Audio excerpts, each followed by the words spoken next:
রাত 11টা বাজে, এখন 20 তারিখ। সবাই কিছুক্ষণ আগে আমি টিউশন ক্লাস থেকে বাড়ি ফিরেছি।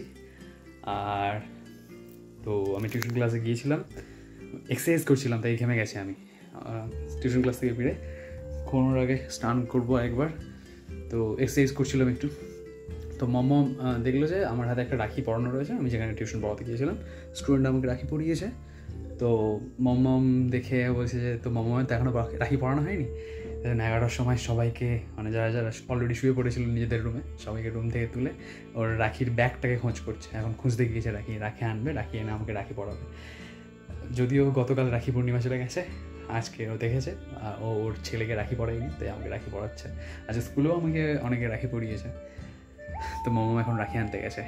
এটাতে আবার কি আছে? কি এনেছো এই রাত্রেবেলা? লজেন্স এনেছে আমার জন্য। তুমি বাঁধতে পারো রাখি মা? তোমার স্যারের হাতে বেঁধেছো? আর আমি তোমার কি হই? ছেলেদেরকে রাখি পড়াতে হয় মা?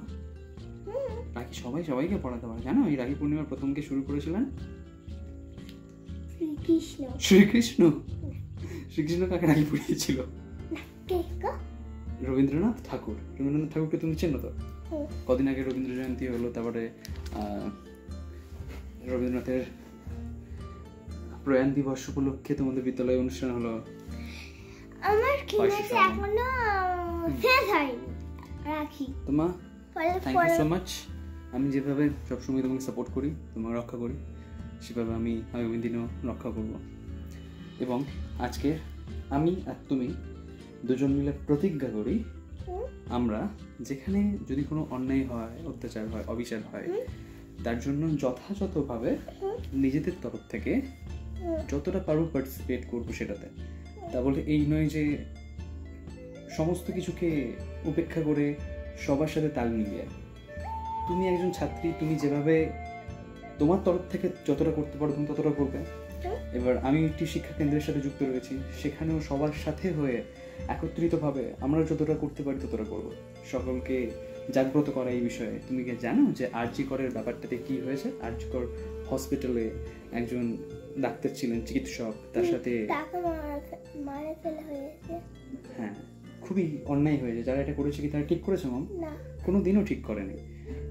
আর ওরা যদি রোগ হয় কে সামলাবে? ঠিক, শুধু ওদের নয়, আমাদের তো সমাজের রোগ হয়ে যায়। সামাজিক রোগ তো একটা, শরীরের রোগ হলে সে রোগের হয়তো চিকিৎসা করা সম্ভব হয়, কিন্তু যে রোগ মনের মধ্যে হয়, যে রোগ সমাজের মধ্যে হয়, কিছু মানসিক রোগ, কিছু সামাজিক রোগ, সেই রোগের সাথে লড়াই করবে কে? কোনো ওষুধই নেই তো এর, শুধু একটাই ওষুধ রয়েছে মা, সেটা হলো শিক্ষা। সঠিক শিক্ষা না হলে কোনোদিনও কোনো রোগের সাথে মোকাবিলা করা যায় না। আমরা সবসময় চেষ্টা করব সব কিছুর বিরুদ্ধে লড়াই করার, অন্তত প্রতিবাদ করার, যেভাবে পারবো যতটুকু পারবো। প্রতিবাদের অনেক রকমের ভাষা রয়েছে, তো আমরা চেষ্টা করবো মামা। তো তোমাকেও বলছি, কখনো যদি কোনো রকমের কোনো খারাপ কিছু দেখো, তুমি কি করবে? তুমি গুরুজনদের, যদি বিদ্যালয় হয় বিদ্যালয়ের শিক্ষক শিক্ষিকাকে বলবে, যদি অন্য কোথাও হয় বাড়িতে এসে আমাদেরকে বলবে, কোথাও কিছু হলে বলবে।